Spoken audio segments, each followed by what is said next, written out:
the economy and the Federal Reserve and what happens next. Mark Yusko is our next guest, and he joins us right now. I'm going to talk to you about the Fed.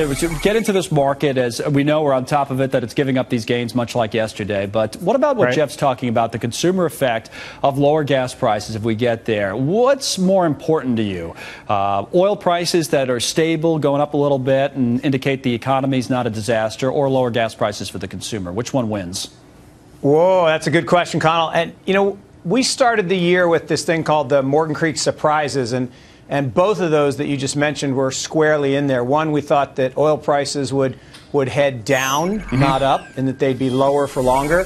But then the surprise was that we didn't think that the consumer would really spend all that savings, because one, gasoline prices didn't really fall as much as we thought. Now, they have recently, but there's a lag effect. So maybe in the future we'll see a little more spending. All right. So the Fed is going to have to consider something like that, right? And they're going to be making a decision, or making a decision not to make a decision next month. Whatever they do, they're going to have to decide where the economy is, how much this market shock, if that's what we're having now, has affected things. Let's just say the Fed does not hike rates right away. What message does that signal? That the economy's in big trouble, or it says to the markets, okay, we get it, we need to stabilize things a little bit? Look, I think they're in a really tough position right now. I think they have clearly painted themselves into a corner.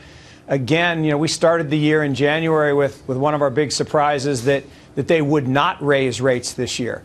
The fact that they decided to go ahead and say they were going to raise rates in September, or hint that they were, I think now that if they back away, I think that sends a very bad message on the stability of markets and the economy. Yeah, that's what I'm talking. So are you saying if they don't raise rates, because a lot of people, the conventional wisdom seems to be they don't raise rates, or they come up with some other kind of program to, to QE, whatever it may be, that they could help stabilize a market that's in trouble. But the opposite's also a possibility, right? Is that what you're getting at? That it could be? Yeah. Look, I come out down on this that the short-term rate is way too low. It's been way too low for too long. We needed it at the crisis, but we don't need it right now. And, I think they should boost by a couple percent, get that short-term rate up there to reward savers, discourage too much debt, and get a little confidence back in terms of signaling. I don't think the average businessman cares over 25, 50, or 100 basis points on the short end of the curve. Yeah, probably not. Mark, thanks. It is an interesting situation they put themselves in, or they're forced to be in. Thanks for coming on today.